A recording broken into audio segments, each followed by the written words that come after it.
2021-22 का कक्षा 10 का टर्म फर्स्ट का सैंपल पेपर है हमारे पास में, जिसके अंदर जो आपका पेपर आएगा टर्म फर्स्ट में वो किस तरह का होगा, ये पूरा पैटर्न दिया है इसमें। तो इस पैटर्न को पढ़ लेते हैं जल्दी से।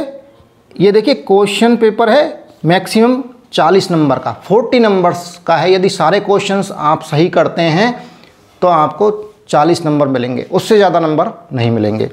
और इस पेपर को करने के लिए कितना टाइम है, 90 मिनट्स, यानी 1.5 घंटा, 1 घंटा 30 मिनट का टाइम है, जिसमें आपको ये सारे क्वेश्चंस करने हैं। इंस्ट्रक्शंस दिए हुए हैं। Question paper contains 3 parts A, B and C। देखिए पेपर के अंदर 3 सेक्शन आएंगे, 3 सेक्शन में बटा हुआ है ये पेपर। और पहला जो सेक्शन है उसके अंदर 20 क्वेश्चंस हैं। हर क्वेश्चन एक नंबर का है। Section A consist of 20 questions of 1 mark each. Attempt any 16 questions. और इन 20 क्वेश्चंस में से आपको केवल 16 क्वेश्चंस करने हैं, कोई से भी 16 क्वेश्चंस अटेम्प्ट करने हैं जो आपको आते हैं 20 क्वेश्चंस में से। सेक्शन B है, उसमें भी 20 क्वेश्चन हैं, वो भी एक नंबर के हैं। 20 नंबर के क्वेश्चंस हैं, उनमें से भी केवल हमें 16 क्वेश्चंस अटेम्प्ट करने हैं। यानी 16 नंबर के 2 सेक्शन हो गए। 2 सेक्शनों में से हर सेक्शन 16 नंबर का है, 32 नंबर का हो गया। और लास्ट सेक्शन है C सेक्शन। ये इसमें है 10 क्वेश्चंस, इसमें आएंगे 10 क्वेश्चंस। किस बेस पे है ये, ऑन 2 केस स्टडीज़ पर है। देखिए 2 जो सेक्शन है ये तो मल्टी चॉइस क्वेश्चंस आएंगे इनमें, यानी कि आपको क्वेश्चन पढ़ के और जवाब देना है कि इनमें से कोई एक आंसर सही होगा, A, B, C, D में से एक कोई आंसर सही है, उसको टिक करना है। और सेक्शन C में आएंगे 10 क्वेश्चन, उनमें से केवल 8 क्वेश्चंस अटेम्प्ट करने हैं। ये भी एक नंबर के हैं। ये हैं केस स्टडीज़, यानी कि कोई फिगर दिया हुआ है, उसके आधार पे उसका आंसर निकालना है। और सबसे अच्छी बात यह है कि यहाँ कोई नेगेटिव मार्किंग नहीं है, कि यदि आपने कोई क्वेश्चन अटेम्प्ट कर लिया और वो क्वेश्चन गलत हो गया तो उसमें कोई नेगेटिव मार्किंग नहीं मिलेगी, उसमें 0 से कम नंबर नहीं मिलेंगे, 0 मिलेगा यदि वो क्वेश्चन आपने अटेम्प्ट कर लिया और क्वेश्चन गलत है तो चलिए क्वेश्चन पेपर को सॉल्व करते हैं। क्वेश्चन नंबर 1 देखिए, a box contents cards numbered 6 to 50. A card is drawn at random from the box. The probability that the drawn card has a number which is a perfect square like 4, 9 this. उसकी probability बतानी है। तो देखिए box के अंदर card हैं 6 से लेके 50 नंबर तक के, यानी उन कार्डों पे नंबर हैं वो कितने, किसी पे 6 है, किसी पे 7 है, 8 है, 50 नंबर्स तक के कार्ड हैं। नंबर्स क्या हैं, 6, 7, 8, 9, 10 और 50 नंबर्स तक के कार्ड हैं। तो कितने कार्ड्स हो गए उसके अंदर, 50 में से 5 को माइनस कर दें तो 45 कार्ड्स हो गए। कुल कार्ड्स 45 हैं, यानी कि उस बॉक्स में से एक कार्ड निकाला तो उसकी पॉसिबिलिटी कितनी है, 45 पॉसिबिलिटी हैं। वो कार्ड निकाला तो हो सकता है वो 6 हो सकता है 7 हो सकता है 8 हो, 9 हो, 10 हो, 11 हो, 50 तक के नंबर्स, 6 से लेके 50 तक में से कोई भी नंबर वो निकल सकता है, किसी भी नंबर का कार्ड निकल सकता है। यानी कि कहने का मतलब ये कि उस कार्ड की जो संभावना है निकलने की वो कितनी है, 45 संभावनाएं, कुल संभावनाएं। अब यहां दिया हुआ है कि वो संभावनाएं, वो प्रोबेबिलिटी बतानी है कि कार्ड वो नंबर परफेक्ट स्क्वायर रखे। अब परफेक्ट स्क्वायर कौन से होते हैं, जो वर्ग होते हैं ना, वो परफेक्ट स्क्वायर कौन से हैं, यहाँ देख लेते हैं। 1, 4, 9, 16, 25, 36, 49, ये परफेक्ट स्क्वायर हैं। 1 का स्क्वायर 1, 2 का स्क्वायर 4, 3 का स्क्वायर 9, 4 का स्क्वायर 16, 5 का स्क्वायर 25, 6 का स्क्वायर 36, 7 का स्क्वायर 49, एंड इससे भी आगे चलेंगे तो 64, 8 का स्क्वायर। और हमें यहाँ कार्ड कौन सा निकल सकता है, 6 से 50 तक के नंबर में से ही कोई एक कार्ड निकल सकता है। तो यहाँ से हम नंबर्स ले लेते हैं इन परफेक्ट स्क्वायर्स में से जो 6 से 50 के अंदर है। तो 6 से 50 के अंदर कौन से हैं, 1 क्या 6 से 50 के अंदर है, नहीं है, इसको हटा दो। क्या 4 6 से 50 के अंदर है, ये भी नहीं है, तो इसको भी हटा देते हैं। 9 है, 16 है, 25 है, 36 है और 49 है, ये नंबर्स हैं। 64 नहीं है 50 के अंदर, ये 50 से बाहर है, इसलिए ये हटा दिए। तो अब हमारे पास जो परफेक्ट स्क्वायर के जो कार्ड हैं वो कितने हैं, वो गिन लेते हैं। 1 2 3 4 5, 5 कार्ड हैं। यानी कि उस बॉक्स में से कोई कार्ड जब ड्रॉ किया, निकाला, तो उसका परफेक्ट स्क्वायर होने की पॉसिबिलिटी कितनी है, 5 कुल पॉसिबिलिटी उसकी परफेक्ट स्क्वायर होने की 5। तो उसकी प्रोबेबिलिटी क्या हो गई, कुल संभावना है 45 और परफेक्ट स्क्वायर वाला नंबर होने की संभावना है कितनी, 5। तो 5/45, इसको काट दीजिए तो 1/9, इसकी प्रोबेबिलिटी आ जाएगी 1/9। क्वेश्चन नंबर 1 का जो आंसर हो गया डी, 1/9। क्वेश्चन नंबर 2, यहां क्या दे रखा है, इन ए सर्किल, एक सर्किल है जिसके अंदर डायमीटर 42 सेंटीमीटर है। तो यहाँ सर्किल बना देता हूँ पहले। तो एक ये सर्किल रहा और इसका डायमीटर हो गया, डायमीटर यानी रेडियस का डबल 2r, कितना है 42 centimetre, 42 centimetre. If an arc subtend an angle of 60 degree at the centre, एक आर्क यहाँ से काट दिया, यहाँ से लेके यहाँ तक से काट दिया और इसको मिला दिया, तो ये जो यहाँ सेंटर पे, जो सर्किल के सेंटर पे एंगल बना वो कितना है 60 डिग्री। ये क्या है हमारा थीटा, जो एंगल बनता है आर्क से ये थीटा होता है 60 डिग्री, पता है ना। एंड पाई की वैल्यू दे रखी है, पाई इज इक्वल टू दे रखा है 22/7, 22/7। Then the length of arc, arc की लेंथ निकालनी है।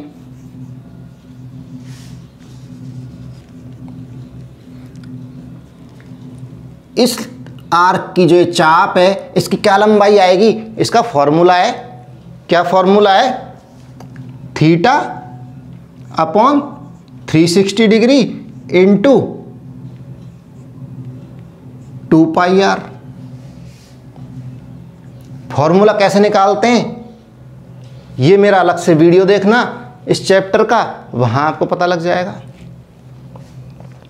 इसका फॉर्मूला याद करना है, लेंथ ऑफ आर्क, जो चाप की लंबाई कैसे निकलेगी, यहाँ थीटा अपॉन 360 इंटू 2πr। यहाँ थीटा क्या है, थीटा वो एंगल है जो इस आर्क, जो आर्क काटा है ना उसको यहाँ से पॉइंट को मिला दिया, तो यहाँ सेंटर पर, सर्किल के सेंटर पर जो एंगल बना वो है हमारा थीटा, जो कितना है 60 डिग्री। और 360 क्या है, पूरा जो सेंटर पर जो एंगल बन रहा है पूरा गोल, यहां से मान लीजिए ये यहां से चला और ये पूरा एक चक्कर लगा के यहीं पर आ गया, तो ये पूरा अगर इसको आर्क मान लें तो एक आर्क पूरा हो गया और सेंटर पर एंगल कितना बन गया 360। और पूरा आर्क क्या होता है हमारा सर्किल का, जानते हैं 2πr, यानी पेरीमीटर, जो पूरा आर्क होगा सर्किल का वो एक पेरीमीटर है, वो कितना है 2πr। यदि इसको हम लिख लें 60, थीटा रख लेते हैं 60/360 इंटू इसको पाई को लिख लेते हैं 22/7, और ये जो था हमारा इसको इस तरह से लिख लें हम 2πr is equal to pi into 2r, क्योंकि हमें 2r दे रखा है डायमीटर, तो यहाँ पे 22/7 लिख लिया ये तो, इंटू यहाँ 2r कितना है 42,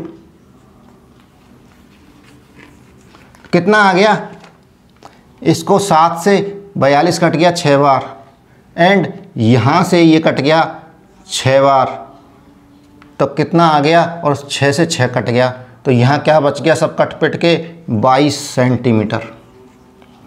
ये आर्क की लेंथ आ गई।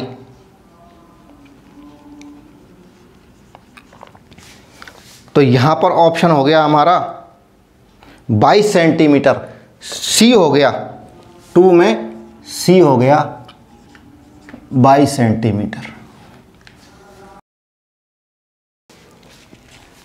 Question number 3, if sine theta is equal to x, sine theta is equal to x and sec theta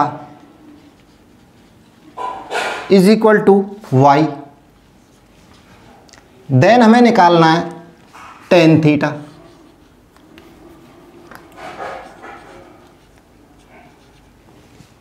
tan theta क्या होता है, sine theta upon cos theta,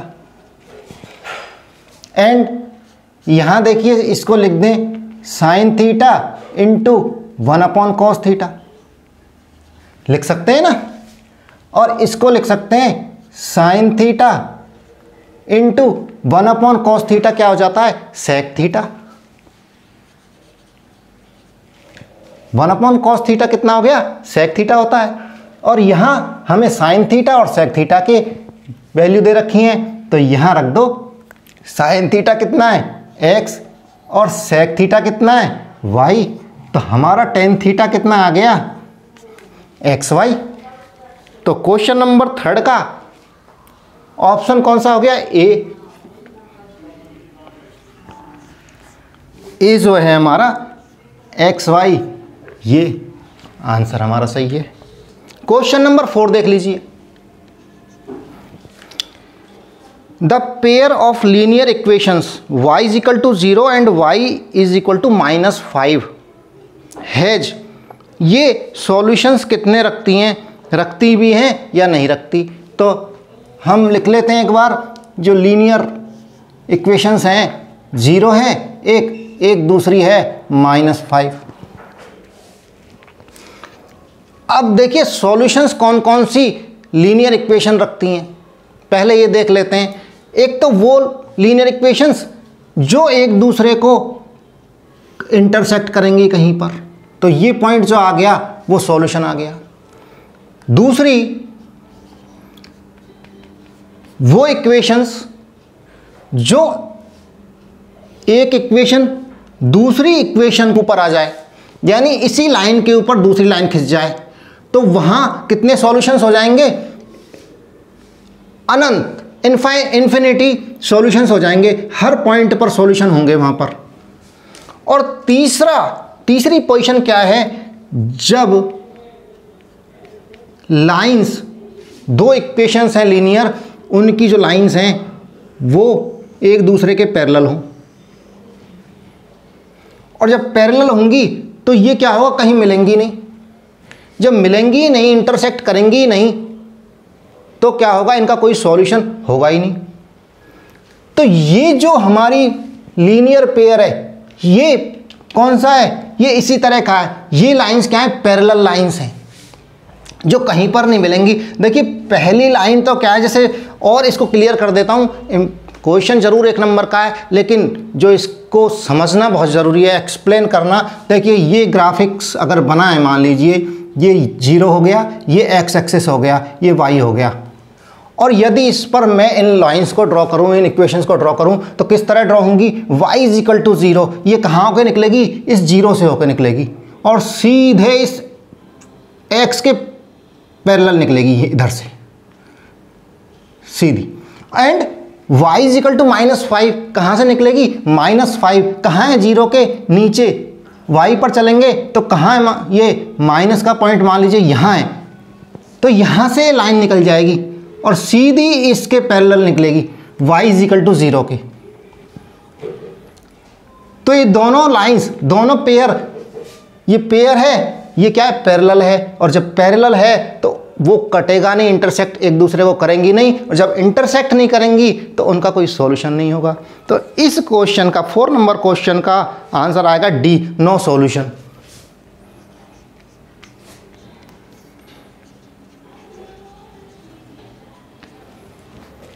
question number 5, a fair die is thrown once, एक बार एक कोई die ये पासा है वो डाला है खेलने के लिए। The probability of even composite number is, तो उस पासे पर जो डाई है उस पर देखिए कितने नंबर्स होते हैं, किस तरह की डाई होती है ये हमारी डाई हो गई।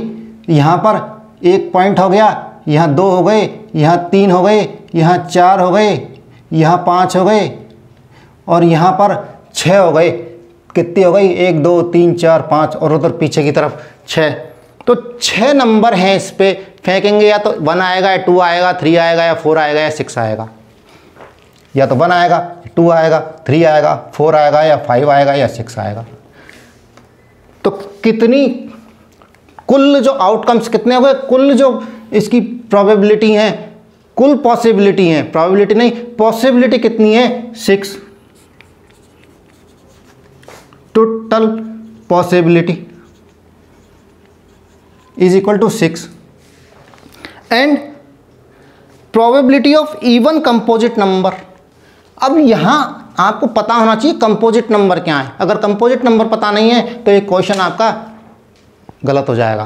तो कंपोजिट नंबर किसे कहते हैं? कंपोजिट नंबर वो हैं जो 1 से कट जाएं एंड खुद से कट जाएं, इसके अलावा किसी और नंबर से भी कट जाएं। समझ में आ गया ना? प्राइम नंबर नहीं है ये कंपोजिट नंबर है। प्राइम नंबर क्या होते हैं? जो खुद से कटते हैं और 1 से कट जाते हैं, यानी कि उनमें 1 का भाग चला जाता है और खुद का भाग चला जाता है। लेकिन कंपोजिट नंबर में खुद का भाग चला जाएगा, 1 का भाग जाएगा, इसके अलावा किसी और नंबर का भाग भी चला जाएगा। तो यहां देखिए ये हमारे कंपोजिट नंबर यहाँ कौन कौन से हो गए? ये 2 प्राइम नंबर है, ये 1 से जाएगा और 2 से डिवाइड होगा। ये 3 प्राइम नंबर है एंड ये 5 भी प्राइम नंबर है। ये हमारा कोई अलग नंबर है और हमारे पास नंबर बचे हैं कंपोजिट नंबर 4 एंड 6। तो यहाँ से अगर सारे नंबर्स को हटा दूं तो कंपोजिट नंबर्स हमारे पास रह जाएंगे 4 एंड 6। और ये कह रहा है इवन कंपोजिट नंबर, दोनों इवन है। दोनों कंपोजिट नंबर जो हमारे पास हैं वो आए हैं जो इवन ही है। तो 4 एंड 6 आने की पॉसिबिलिटी कितनी है? 4 एंड 6 एक डाई को जब डालेंगे, थ्रो करेंगे तो क्या कितनी बार आ सकते हैं? 2 बार। 2 पॉसिबिलिटी हैं, या तो 4 आ सकता है या 6 आ सकता है, दोनों कंपोजिट नंबर्स में से। तो प्रोबेबिलिटी क्या हो गई हमारी? 2/6, यानी कि अगर दोनों को काट दें तो 1/3 आ गई। और 1/3 कौन सा ऑप्शन है? बी ऑप्शन आ गया, 5 का बी, 1/3।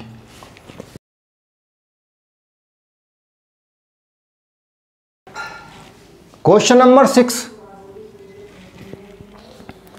देखिए, 8 chairs and 5 tables cost ₹10,500 while 5 chairs and 3 tables cost ₹6,450. the cost of each chair will be। Equation है, 2 इक्वेशंस हैं, यानी 8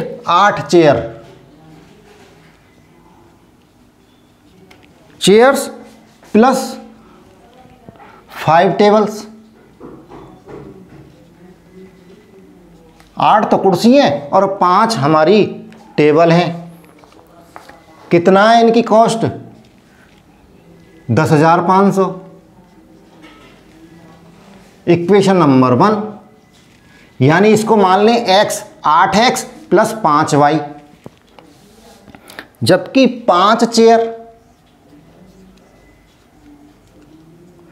प्लस 3 टेबल मिला के इनकी कॉस्ट कितनी है, इनकी प्राइस कितनी है?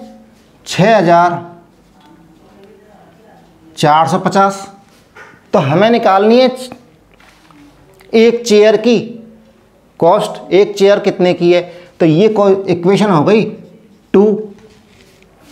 अब यहाँ से देखिए ये x मान लिया तो ये 8x प्लस 5y, इसको y मान लें, और इसको 5x plus 3y is equal to 6,450। तो यदि ये चेयर को x मान लें तो क्या हो जाएगा equation? 8x plus 5y is equal to 10,500।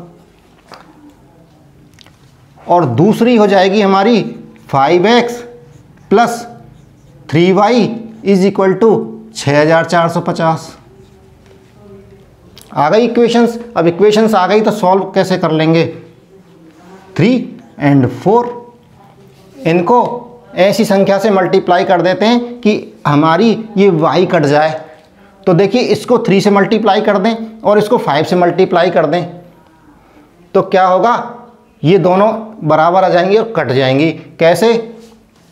यहाँ इसको मल्टीप्लाई करते हैं 3 से, equation 3 multiply by 3 and equation 4 multiply by 5। Then क्या हो जाएगा? यहाँ 3 से मल्टीप्लाई करेंगे, यहाँ पर इंटू इसको 3 से मल्टीप्लाई कर दो, इंटू यहाँ से 5 को मल्टीप्लाई कर दो। तो 3 से मल्टीप्लाई करेंगे तो क्या आ जाएगा? 3 से 8x को करेंगे तो 24x 24x प्लस इसको करेंगे 5y को 3 से तो 3 पंजे 15 15y इज इक्वल टू यहाँ कितना आ जाएगा? 3 से मल्टीप्लाई करेंगे तो यहाँ देखिए 0 0 3 पंजे 15 और 3 एकम 3 31,500 आ गया। और यहाँ पर कितना आ जाएगा? 5 से मल्टीप्लाई करेंगे तो 5 25 plus 5 3 15y is equal to 5 से गुणा करेंगे 6,450 को तो ये क्या आ जाएगा? 5 25 5 20 और 2 22 2 5 6 30 और 2 32 यही आएगा क्या? 5 25 2 5 20 और 2 22 5 6 30 और 2 32। और इनको हम कर दें माइनस, घटा देते हैं तो ये माइनस एंड ये माइनस, तो 15y और 15y ये प्लस का 15y और ये माइनस का हो गया, ये कट गए। और इनको जब जोड़ेंगे तो देखिए 24y किसका है? प्लस का, और 25y किसका है? माइनस का। तो यहाँ क्या आ गया? Minus x. यहाँ लिख देता हूँ, ये तो माइनस एक्स आ गया इज इक्वल टू ये प्लस का 31,500 और माइनस का 32,250 कितना आ जाएगा? 1,000। ये घटा देते हैं, देखो यहाँ पर घटा देता हूँ 32,250 और 31,500 कितना आ गया? 0 5 12 में से 5 गए 7 बच गए और यहाँ 0 रह गया तो 750 आ गया। कितना? माइनस का, ये माइनस के हैं और ये प्लस के हैं तो यहाँ क्या आ गया? माइनस 750 और माइनस माइनस प्लस हो गए तो x की वैल्यू क्या आ गई? 750। तो कुर्सियाँ x क्या है हमारी? चेयर्स, कुर्सी। तो कुर्सियों की प्राइस क्या हुई? एक कुर्सी की 750 रुपये। तो आंसर क्या आ गया हमारा? 6 का ए आ गया। 6 क्वेश्चन का आंसर है ए, 750 रुपये।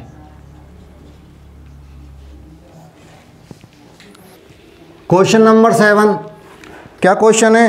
If cos theta plus cos square theta is equal to 1, the value of sine square theta plus sine square sine की पावर 4 थीटा क्या होगा।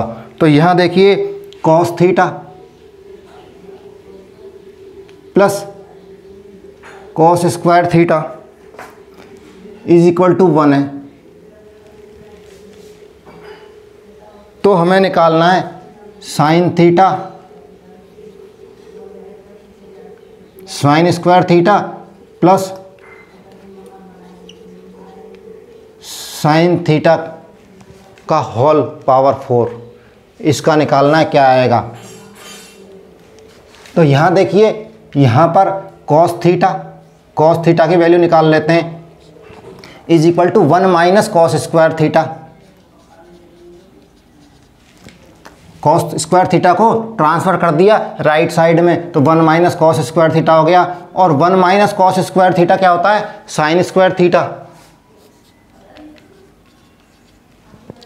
क्यों होता है बताऊं, sine square theta plus cos square theta is equal to 1 होता है ना।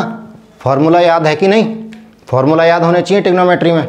तो 1 minus cos square theta sine square theta आ गया, ये कॉस थीटा की वैल्यू आ गई,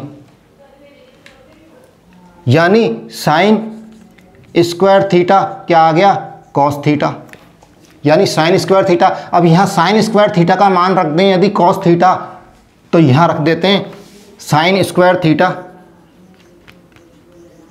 प्लस साइन स्क्वायर थीटा, इसको होल स्क्वायर लिख सकते हैं कि नहीं लिख सकते। साइन की पावर 4 है, साइन थीटा की पावर 4 है, उसको 2 को अंदर ले लिया और 2 को बाहर रख लिया, ब्रैकेट में साइन स्क्वायर थीटा लिख दिया। अब क्या करें, इस साइन स्क्वायर थीटा की वैल्यू रख दो यहाँ पे कॉस थीटा, तो ये आ गया कॉस थीटा प्लस ये कॉस थीटा का स्क्वायर, यानी cos theta plus cos square theta. और यहाँ वैल्यू देख रखी है cos theta plus cos square theta कितनी, 1। तो इसकी वैल्यू क्या आएगी, इसकी 1 आएगी। तो आंसर आएगा हमारा 7 में सी, यहाँ लिख देते हैं सी आंसर। क्या आंसर है, 1। क्वेश्चन नंबर 8 हो गया, क्या है, डेसिमल रिप्रेजेंटेशन ऑफ 23 अपॉन 2 की पावर क्यूब एंड 5 की पावर स्क्वायर। इसमें ये बताना है कि ये टर्मिनेटिंग है, नॉन टर्मिनेटिंग है, या नॉन टर्मिनेटिंग एंड रिपीटिंग है, एंड फोर्थ जो लास्ट ऑप्शन है कि नॉन टर्मिनेटिंग है एंड नॉन रिपीटिंग है। तो क्वेश्चन को सॉल्व करने से पहले पता होना चाहिए कि टर्मिनेटिंग क्या होती है, नॉन टर्मिनेटिंग क्या होती है, रिपीटिंग क्या होती है। जैसे कि मान लीजिए कोई नंबर है 10, इसको यदि मैं 3 से डिवाइड करूं तो कितनी बार जाएगा, 3 बार, और यहाँ 9 आ गया और यहाँ बच गया 1, फिर यहाँ पॉइंट लगा के 0 आ जाएगी और फिर यहाँ 3 आ जाएगा, फिर 1 आ जाएगा, फिर यहाँ 0 लगाऊं, फिर 3 लगाऊं, फिर 9 लगाऊं। इस तरह से ये क्या नंबर है, ये रिपीटिंग नंबर है, नॉन टर्मिनेटिंग नंबर है। 3 से डिवाइड कर रहे हैं तो टर्मिनेट नहीं हो रहा है, ये ख़त्म नहीं हो रहा है, भाग जाता जा रहा है, कितनी बार दे लो।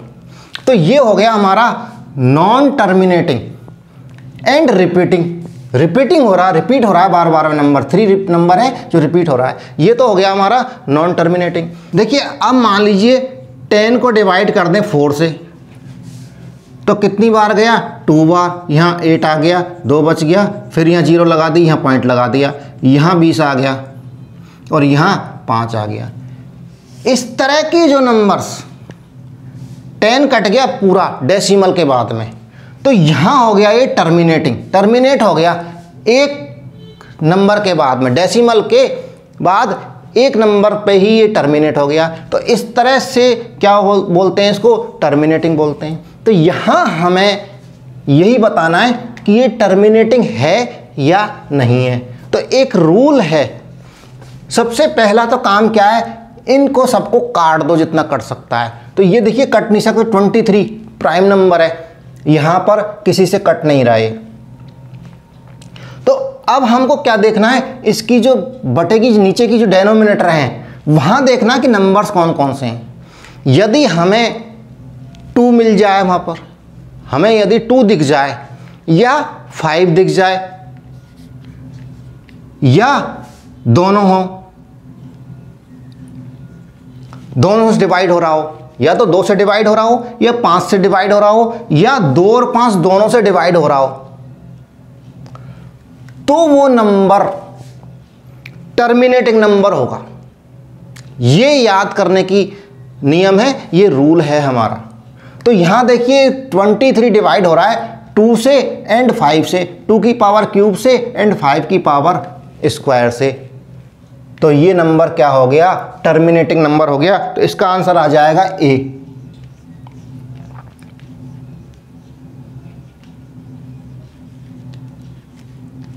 क्वेश्चन नंबर 9, यहां एलसीएम निकालना है 2 की पावर 3 का, 3 इंटू 3 की पावर 2 एंड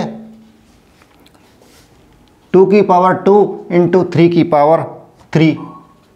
तो एलसीएम क्या होता है, पहले तो एलसीएम जान लो। संख्या, ऐसी छोटी से छोटी संख्या जो इन दोनों संख्याओं से कट जाए।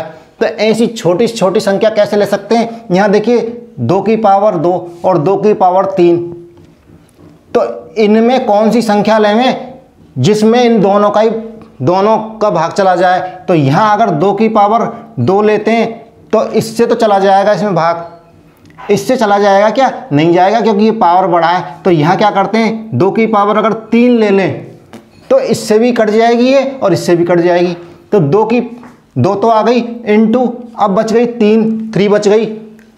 यहाँ 3 की पावर 2 एंड 3 की पावर 3, यानी 3 की घात 2 और 3 की घात 3 में से कौन सी लेवें कि दोनों से कट जाए। तो 3 की पावर 2 कटेगी नहीं, क्योंकि 3 की पावर 3 से नहीं कटेगी, 3 की पावर 2 से तो कट जाएगी, इससे नहीं कटेगी। लेकिन अगर 3 की पावर 3 ले लें तो ये दोनों से कट जाएगी ये नंबर। तो यहाँ ये नंबर आ गया हमारे पास एलसीएम दोनों का। इससे भी ये कट रहा है, इससे भी कट रहा है, इससे भी इसमें भाग जा रहा है पूरा, इससे भी इसमें पूरा भाग जा रहा है। तो एलसीएम क्या हो गया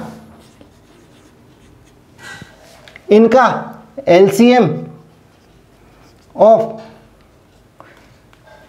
दिस 2 की पावर 3 इंटू 3 की पावर 3। तो आंसर आ गया हमारा सी, 9 का हो गया सी, 2 की पावर 3 इंटू 3 की पावर 3।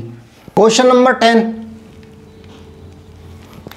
क्या है, the HCF of 2 numbers is 18 and their product is 12,960, their LCM will be. जब एलसीएम और एचसीएफ दोनों ही निकालने हो तो देखिए हमें याद होना चाहिए एक फॉर्मूला, 2 नंबर्स के एलसीएम एंड एचसीएफ का प्रोडक्ट उन नंबर के प्रोडक्ट के इक्वल होता है। ये ध्यान रखना, LCM into HCF is equal to product of 2 numbers and LCF into HCF. HCF क्या है 18 एंड एलसीएम यहां लिख देते हैं is equal to product of their product, उन नंबरों का गुणनफल क्या है 12,960, 12,960। तो एलसीएम क्या आएगा, इक्वेशन आ गई हमारे पास में, एलसीएम इज इक्वल टू 12,960 बटे 18। निकाल लो भाग देके कितना आ जाएगा, इसमें भाग दीजिए 12,960 में 18 का कितनी बार जाएगा, 7 बार, 7 8 56, 7 एकम 7 और 5 12, देखिए 126 आ रहा है। यहाँ पर 7 और यहाँ कितना आ गया 360। तो देखिए यहाँ पर 360 आ गया, 18 दूना 36, 720 आ गया। पूरे को भी डिवाइड करने की ज़रूरत नहीं है। यहाँ आप क्वेश्चन का जो देखिए मल्टीपल क्वेश्चंस हैं सारे, यहाँ पूरा लिखने की ज़रूरत नहीं है। यहाँ जितनी जल्दी करेंगे, शॉर्ट ट्रिक्स अपनाएंगे ना, उतना ही फ़ायदा होगा। दो तरह के पेपर आते हैं, जब पेपर में पूरा डिस्क्राइब करना हो तो वहाँ पूरा मेथड लिखना पड़ेगा, तब नंबर मिलेगा। अगर वहाँ अगर शॉर्ट ट्रिक लगा ली तो नंबर कट जाएंगे। और मल्टीपल चॉइस में तो हमको एक चॉइस पे टिक करना होता है कि ए सही है या बी ठीक है, सी या टी, चारों में से एक ऑप्शन चुनना है। तो वहाँ तो हमें क्वेश्चन को जल्दी से जल्दी करने के लिए क्या करना पड़ेगा, शॉर्ट ट्रिक लगानी पड़ेंगी। और वो शॉर्ट ट्रिक मैं आपको बता रहा हूँ कि किस तरह से हर क्वेश्चन को, हर सवाल को शॉर्ट ट्रिक से करना है। लेकिन यदि पेपर ऑब्जेक्टिव मल्टीपल चॉइस का नहीं है, डिस्क्रिप्शन देना है, डिस्क्राइब करना है, सॉल्व करना है क्वेश्चन को, तो उसमें एक एक लाइन लिखना ज़रूरी है। वहाँ शॉर्ट ट्रिक मत लगा लेना दोस्तों, नहीं तो फेल हो जाओगे, नंबर कट जाएंगे सारे। क्वेश्चन आते हुए भी पूरे नंबर नहीं मिलेंगे। दोनों चीज़ें बता रहा हूँ, ध्यान से देखना वीडियो को। ये मत देखना कि शॉर्ट ट्रिक लगाते जाओ। शॉर्ट ट्रिक जहाँ ज़रूरत है, मल्टी चॉइस क्वेश्चन में शॉर्ट ट्रिक और बड़े क्वेश्चंस में फुल मेथड। तो यहाँ देखिए, यहाँ पर हमने जैसे ही डिवाइड किया 18 से 129 को 7 बार चला गया। और यहाँ देख लीजिए आप, इस क्वेश्चन में जो चॉइस दे रखी है ए बी सी डी, इनमें 7 अगर एक से ज़्यादा बार आ रहा है क्या, नहीं आ रहा, तो इसका मतलब यहाँ 720 जो सी पर है वही हमारा ठीक है। और या फिर डिवाइड कर लीजिए जल्दी से, कोई दिक्कत नहीं है, पूरा क्वेश्चन पूरा आंसर आ जाएगा। तो ये आ गया हमारा 10 का सी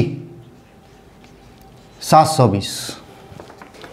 question number 11, in the given figure DE parallel BC which of the following is true. तो एक जल्दी से एक ट्राइंगल दे रखा है बना हुआ,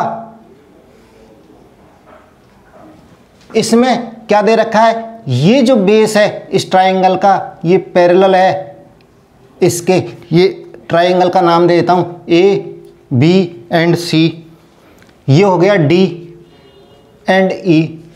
तो ये क्या दे रखा है, DE पैरेलल BC, और ये है X, यहाँ हो गया ये Y, और ये हो गया B, ये A हो गया, ये B हो गया, और यहाँ हो गया Y। तो यहाँ हमको कुछ इक्वेशंस दे रखी हैं, पूछ रहा है कि कौन सा सही है।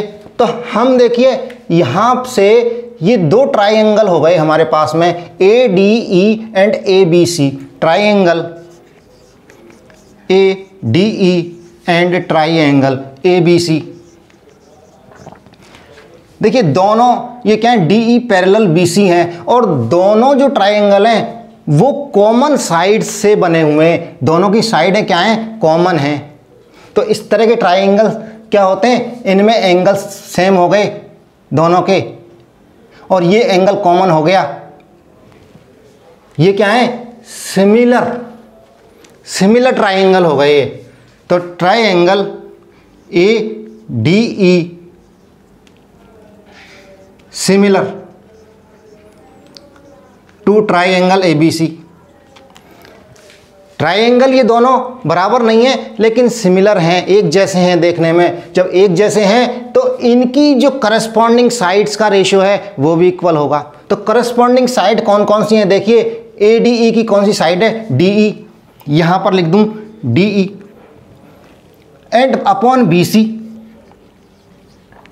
ये रेशियो इक्वल किसके है, AE अपॉन AC।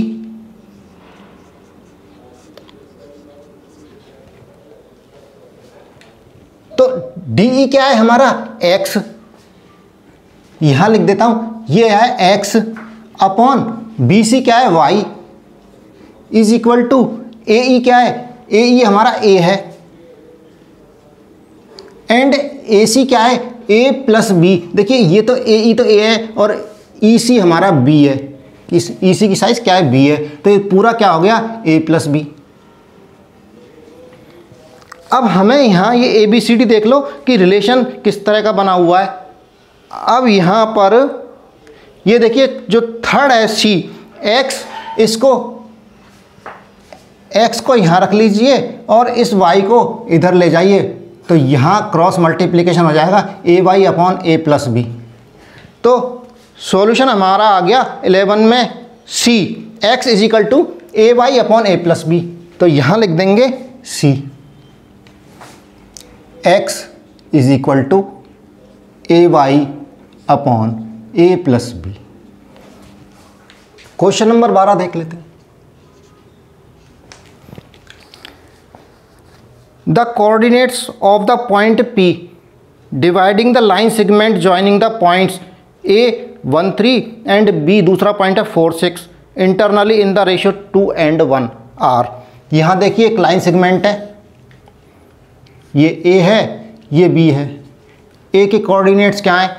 यहाँ 1 3 1,3 एंड B के क्या हैं? 4 and 6। और ये जो एक पॉइंट है ए बी पर, इसको 2 and 1 रेशो में डिवाइड कर रहा है पी पॉइंट। तो इसके हमको कोऑर्डिनेट निकालने, निर्देशांक, तो इसके मान लीजिए एक्स एंड वाई हैं। तो कोऑर्डिनेट्स क्या होते हैं? पॉइंट के, कोई पॉइंट होता है बीच में, दो पॉइंट्स के बीच में, उसके कैसे निकालते हैं? तो x निकलेगा हमारा m1 x2 plus m2 x1 upon m1 plus m2, यही फार्मूला है हमारा। And y m1 y2 plus m2 y1 upon m1 plus m2। x और y निकालने का फॉर्मूले तो निकाल लेते हैं। x क्या जाएगा? m1 क्या है हमारा? m1 2, यानी यहाँ लिख देता हूँ m1 is equal to 2 and m2 is equal to 1। And x1 क्या है? x1 1, a का जो पहला नंबर है 1 एंड y1 क्या है? x1 y1, पॉइंट ए के जो दोनों नंबर हैं वो हैं, तो यह 3 आ गया। x2 4 and y2 6। यहाँ से ये मान वैल्यूज़ रख देते हैं। तो x में m1 कितना आएगा? 2 इंटू x2, x2 कहाँ है हमारा? 4 प्लस m2 1 इंटू x1 कहाँ है हमारा? 1 upon m1 plus m2 2 plus 1 क्या आ जाएगा? 2 इंटू 4 8 प्लस 1 अपॉन 3, यानी 9 अपॉन 3 इज इक्वल टू 3। 3 से 9 कट गया ना 3 बार, तो x आ गया हमारा 3। y भी निकाल लेते हैं। y m1 कितना है? 2। m1 हमारा 2 इंटू y2 कहाँ है हमारा? देखिए y2 6 प्लस m1 क्या है? 1 इंटू y1 क्या है? 3। m1 प्लस m2 2 प्लस 1, यहाँ 2 into 6 12 plus 1 into 3 upon 3 15/3, 12 plus 3 15, और यहाँ क्या आ गया? 5। तो x ये आ गया हमारा y, तो x आ गया हमारा 3, y आ गया 5। तो 3 एंड 5, यहाँ 3 एंड 5 कहाँ पर है? ऑप्शन डी में। इसका 12वें का डी आ गया कितना? 3 एंड 5। क्वेश्चन नंबर 13 में क्या करना है? एक संख्या है, नंबर है 3825। इसके फैक्टराइजेशन कौन से हैं ये इसमें से हमको देखना है। 4 ऑप्शन है। पहला 3 into 5 square into 21। Second option है 3 स्क्वायर इंटू 5 स्क्वायर इंटू 35। तीसरा option 3 square into 5 square into 17। चौथा ऑप्शन 3 स्क्वायर इंटू 25 इंटू 17। यानी कि तीनों के तीनों जो चारों के चारों ऑप्शन हैं उनमें 2 नंबर ऐसे हैं जो कॉमन है। तो हम यदि इसके फैक्टर निकाल लें तो हमें ये सोचने की ज़रूरत नहीं है ये किस नंबर से कटेगा, किस नंबर से डिवाइड होगा। यहाँ ये 3 और 5 से तो डिवाइड होगा ही। तो यहाँ 3 से डिवाइड किया, क्या आ गया 3 1 जा 3, 3 2 जा 6, 2 बच गए, 7 बार चला गया और ये 1275 आ गया। इसको 3 से एक बार और देख लेते हैं, क्योंकि केवल एक ऑप्शन छोड़ के हर जगह 3 का स्क्वायर है, यानी कि 3 का 2 बार इसमें भाग चला जाना चाहिए, डिवाइड हो जाना चाहिए 3 से। तो यहाँ देखिए 3 चौक 12, 3 दूनी 6 और 3 पंजे 15। यहाँ पर भी 3 से डिवाइड हो गया। अब 425। अब यहाँ देखिए 25 जहाँ आता है ना, एक शॉर्टकट याद रखिए कि किसी भी नंबर में अगर लास्ट में 25 आ रहा है, 25 आ रहा है, तो वो नंबर 5 से डिवाइड होगा ही होगा। आंख मीच के भाग दे दो, 5 से कट जाएगा वो। तो यहाँ देखिए एक फैक्टर 5, यहाँ 5 2 बार है, 5 का स्क्वायर है 3 ऑप्शन में, चौथे में 25 है। तो यहाँ 5 से कट रहा है, 5 से डिवाइड हो रहा है। तो यहाँ 5 8 40 और 5 25, फिर 5 से कर दो, क्योंकि 2 बार 5 से। तो इसमें ये सोचने की जरूरत नहीं है किस नंबर से डिवाइड होगा। इन ऑप्शंस को देख लीजिए, 5 एकम 5, 5 7, 17 बच गया। 17 प्राइम नंबर होता है, पता है, 17 चला जाएगा। तो ये फैक्टर क्या आ गए हमारे, 3 स्क्वायर इंटू 5 स्क्वायर इंटू 17। तो यहाँ ऑप्शन कौन सा हो गया, सी हो गया हमारा।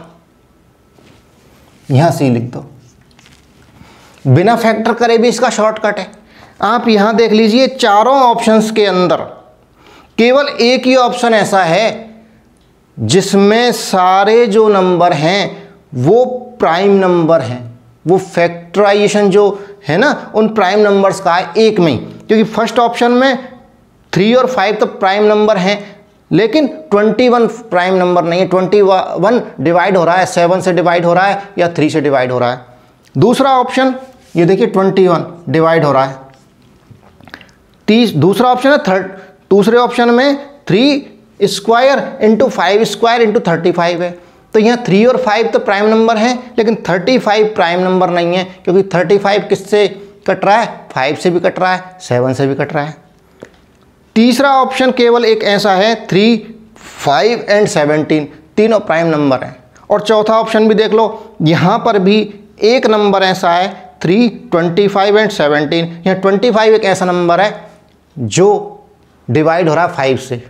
तो इसका मतलब सी हमारा ऑप्शन ही होगा। तो इसको बिना फैक्टर करे शॉर्टकट में भी हम इस क्वेश्चन को कर सकते हैं। तो इस क्वेश्चन का ऑप्शन है सी, 3 square into 5 square into 17। Question number 14। क्या क्वेश्चन है, इन फिगर। तो फिगर देख लीजिए, फिगर में यहां बना लेता हूं। ये राइट ट्रायंगल है, इसका एंगल ये 90 है, एंड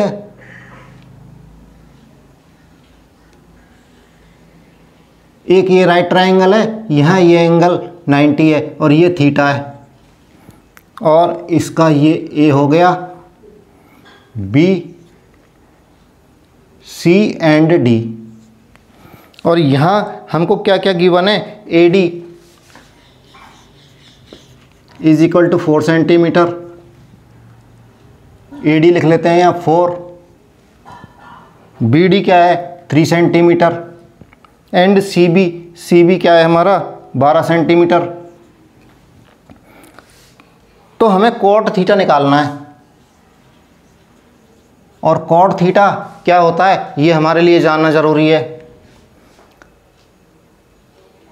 आधार बटे लंब, यानी आधार बटे लंब, आधार यानी बेस और लंब यानी परपेंडिकुलर। तो इस थीटा, जब ये थीटा है तो यहाँ पर बेस तो क्या हो गया BC, यानी CB अपॉन लंब परपेंडिकुलर क्या है, ए बी। यदि हमें सी बी और ए बी निकल जाएंगे तो हमारी कॉट थीटा निकल जाएगा, यहाँ निकाल देंगे। तो यहाँ पर ए डी, अब ये देखिए हम यहाँ क्या करते हैं, यहाँ ये है एक राइट ट्राइंगल समकोण, इसमें A D square plus B D square, ये क्या आ जाएगा, ए बी स्क्वायर। इन पाइथागोरस प्रमेय से, पाइथागोरस जो थ्योरम है उससे, in triangle, in right triangle A D B क्या है, A B square is equal to A D square plus B D square. कितना आ गया, ए डी कितना है हमारा 4 प्लस बी डी कितना है 3, तो कितना आ जाएगा ये 16 प्लस 9 बराबर 25, और ये हमारा ए बी आ गया 5, तो यहाँ लिख दें हम ए बी को 5। अब इस ट्राइंगल में हमें हमारा ये आ गया, आधार आ गया और ये लंबा आ गया, तो हम क्या कर देते हैं, आधार कितना है ए बी, देखिए ऊपर बी सी बी है, सी बी कितना है 12 और ए बी कितना है 5, तो ये हमारा कॉट थीटा आ गया। तो इसका 12/5 इसका हो गया डी, क्वेश्चन 14 का डी है सही, 12/5। क्वेश्चन नंबर 15 को पढ़िए। If A B C D is a rectangle find the values of x and y. देखिए रेक्टेंगल ये रहा,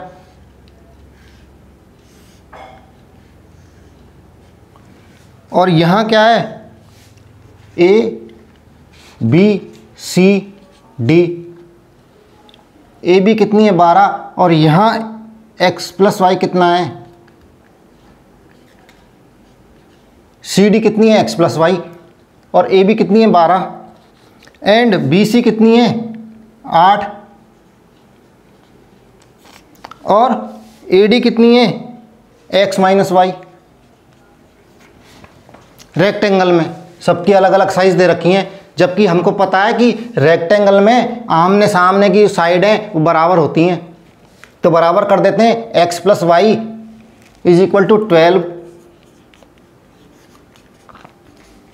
and x minus y is equal to 8। ये साइड इसके बराबर है, तो ये साइड कितनी है x माइनस वाई और ये साइड कितनी है 8, तो x माइनस वाई बराबर 8, और ये साइड x प्लस वाई और ये 12, तो x plus y is equal to 12। इनको इक्वेशन 1 और 2 को जोड़ दो, तो जोड़ेंगे तो क्या आ जाएगा, यहाँ देखिए जोड़ा तो क्या आ गया, x और x 2x एंड प्लस का y और माइनस का y कितने हो गए, कट गए दोनों, और यहाँ 12 और 8 कितने आ गए 20, तो x की वैल्यू कितनी आ गई 20/2 10 आ गई। और y की वैल्यू भी निकालनी है, तो y की अब यहाँ समीकरण इसमें रख दो इक्वेशन में, x plus y is equal to 12, इसमें x का मान रख दो, तो 10 plus y is equal to 12, और y क्या आ जाएगा 12 माइनस 10, ये 10 इधर चला गया तो कितना आ गया 2, तो x की वैल्यू 10 आ गई और y की वैल्यू 2 आ गई। तो इसमें हो गया A option, x is equal to 10 and y is equal to 2। Question 16 क्या है, in an isosceles triangle A B C if A C is equal to B C and A B square is equal to 2ac square then the measure of angle C will be. कौन सा angle होगा, तो triangle बना लेते हैं ISOCELL triangle. ISOCELL triangle कैसे होता है, ये हो गया और ये हो गया, जिसकी दोनों दो साइड्स इक्वल हों, ये आइसोसेल ट्राइंगल हो गया। ये क्या है, A C and B C, A B and C, यानी A C is equal to B C, यहां लिख लेते हैं।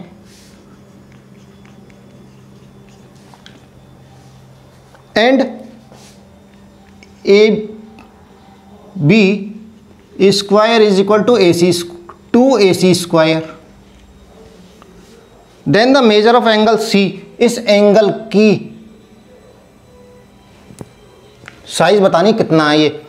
तो देखिए यहाँ पे हमारे पास में ये आइसोसेल है, A C is equal to B C और A B square is equal to 2ac square. यहाँ हम क्या करें, इसको जो 2ac A B square is equal to, इसको अलग अलग कर लेते हैं, A C square plus A C square कर लिया अलग अलग। और अलग अलग करके इसमें क्या करना है, यहाँ देखिए A C is equal to B C, एक जो किसी भी ए सी में बी सी की वैल्यू रख देते हैं, बी सी को रख देते हैं, तो क्या आ जाएगा, मान लीजिए यहाँ रख दिया हमने, तो B C square plus A C square और is equal to A B square. लेकिन ध्यान से देखिए, ये तो क्या हो गया, एक साइड ए बी स्क्वायर किसके बराबर है, दोनों आइसोसेल जो साइड हैं उनके स्क्वायर के सम के बराबर आ गई। तो ये क्या हो गया, ये तो पाइथागोरस थ्योरम हो गई भैया, पाइथागोरस थ्योरम लग गई इसमें।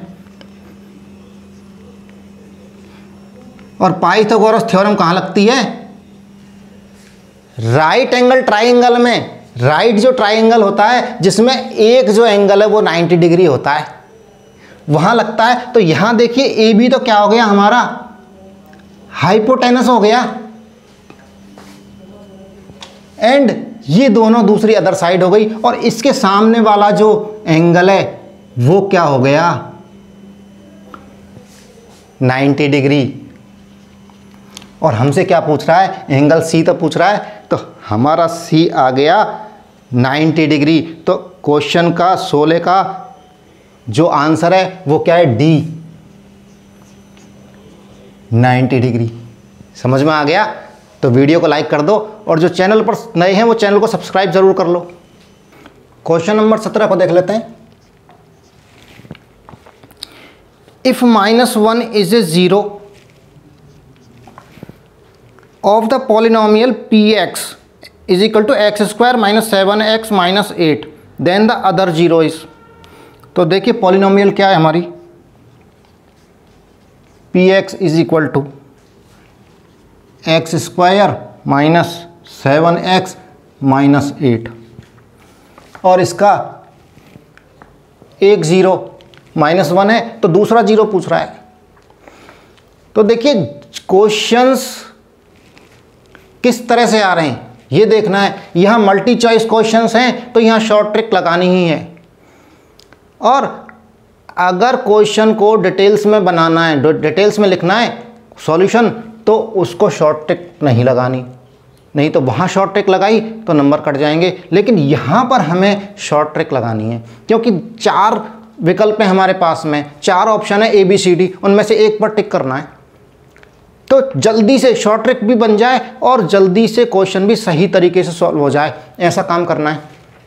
तो देखिए इसको अगर लंबे तरीके से करें तब तो क्या करना पड़ेगा, इसके फैक्टर कर देंगे यहाँ से, और यहाँ कैसे करेंगे, x square minus 8x plus x minus 8, और x यहाँ से ये कॉमन ले लिया, x minus 8 and plus 1 x minus 8 and x minus 8 into x plus 1।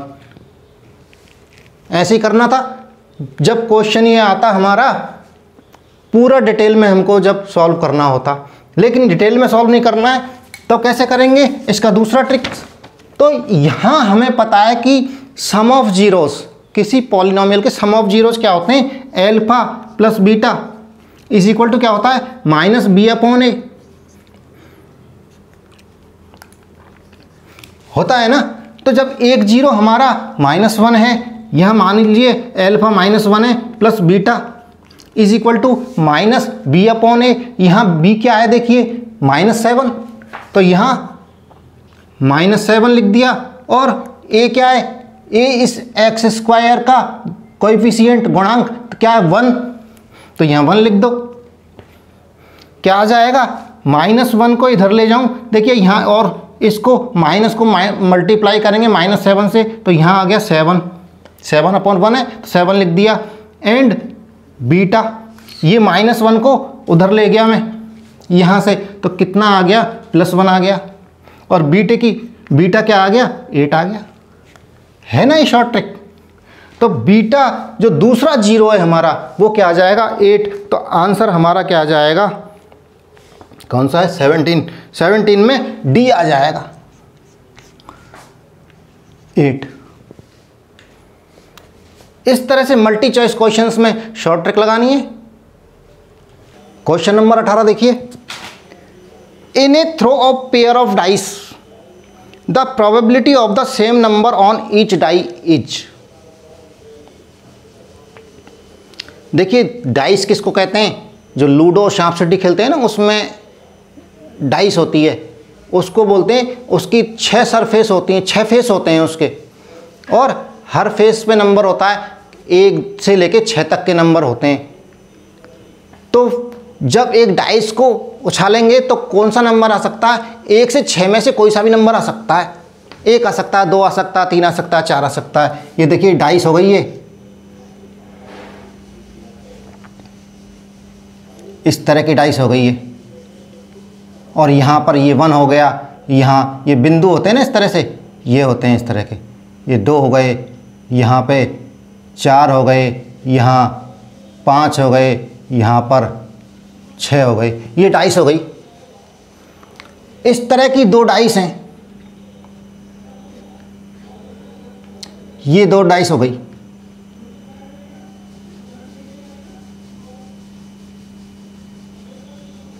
यहाँ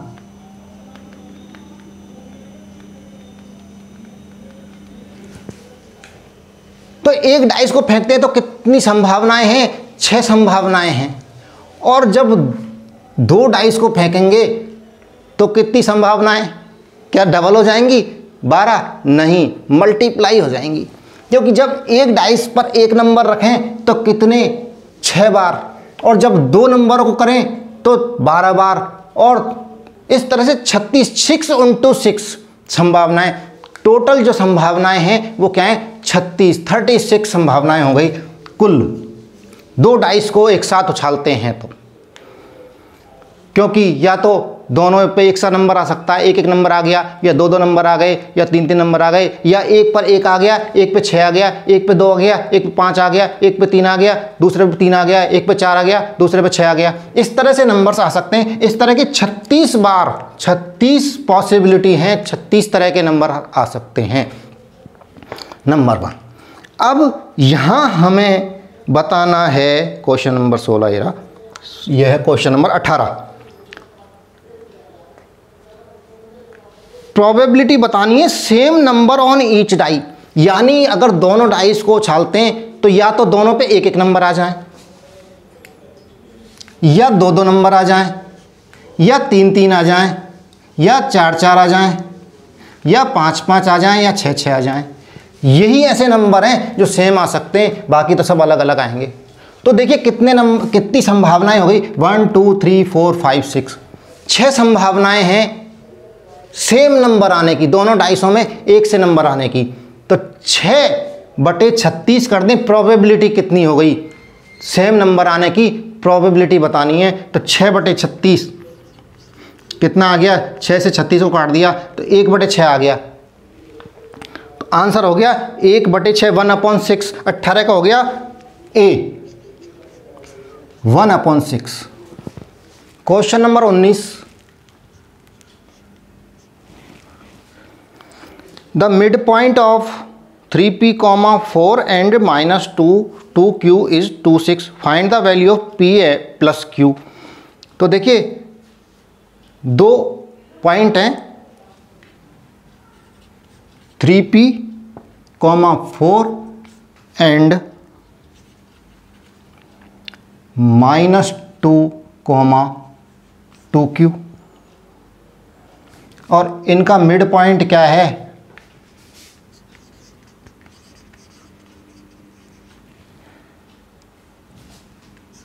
2, 6, ये मिड पॉइंट है।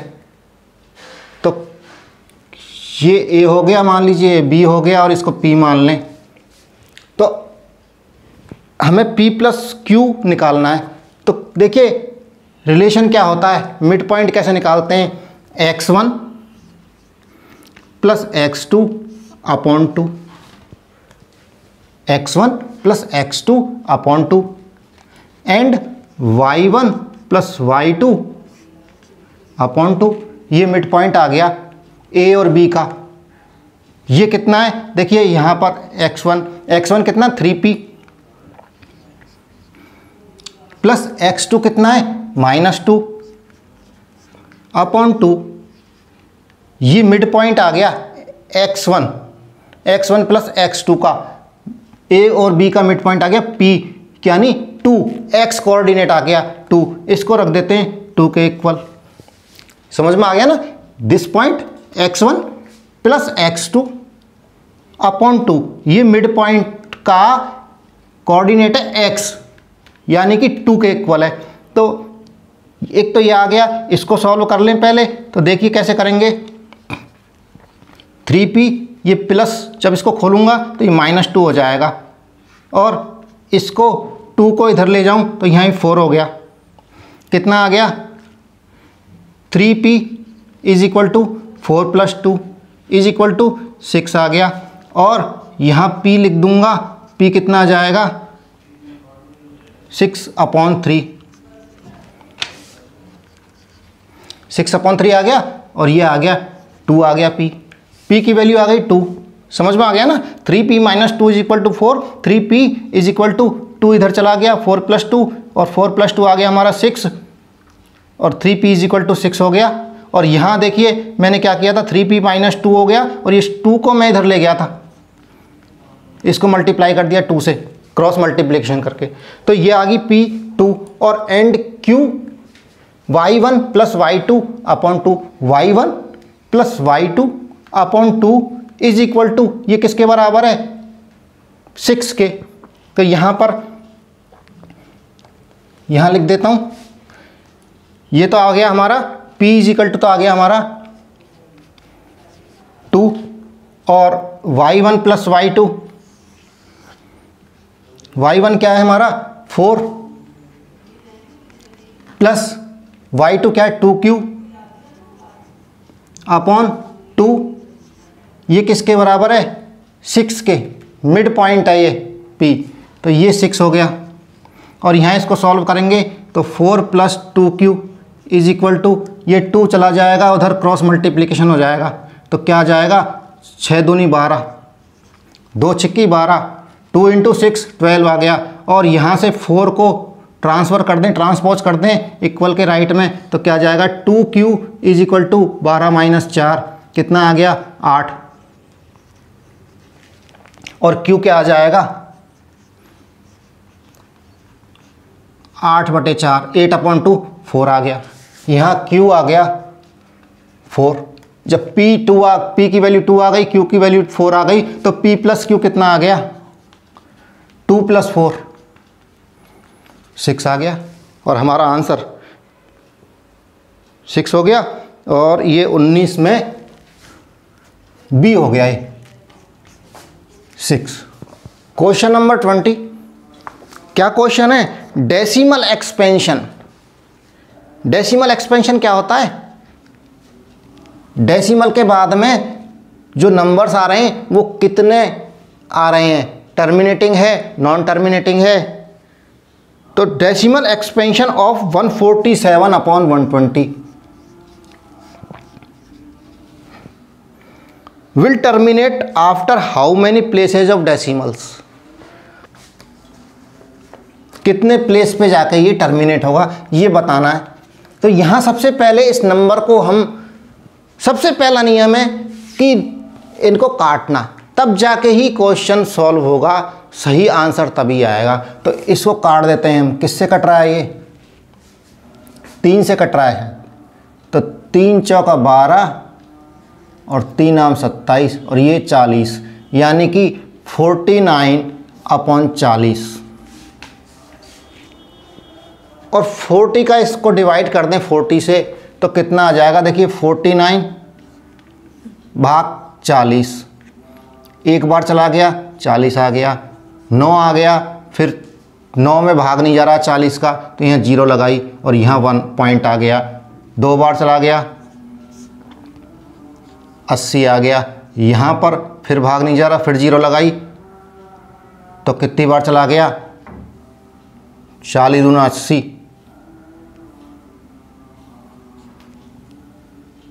80 और फिर यहाँ 20 आ गया, फिर 0 आ गई और 5 बार चला गया, ये आ गया। तो ये कितने प्लेसेस पर टर्मिनेट हुआ? 3 प्लेसेस पर। डेसिमल के बाद 3 प्लेस के बाद में टर्मिनेट हो गया, पूरा भाग चला गया डेसिमल के बाद में। तो यहाँ हमारा आंसर आ जाएगा 3, 20 में सी।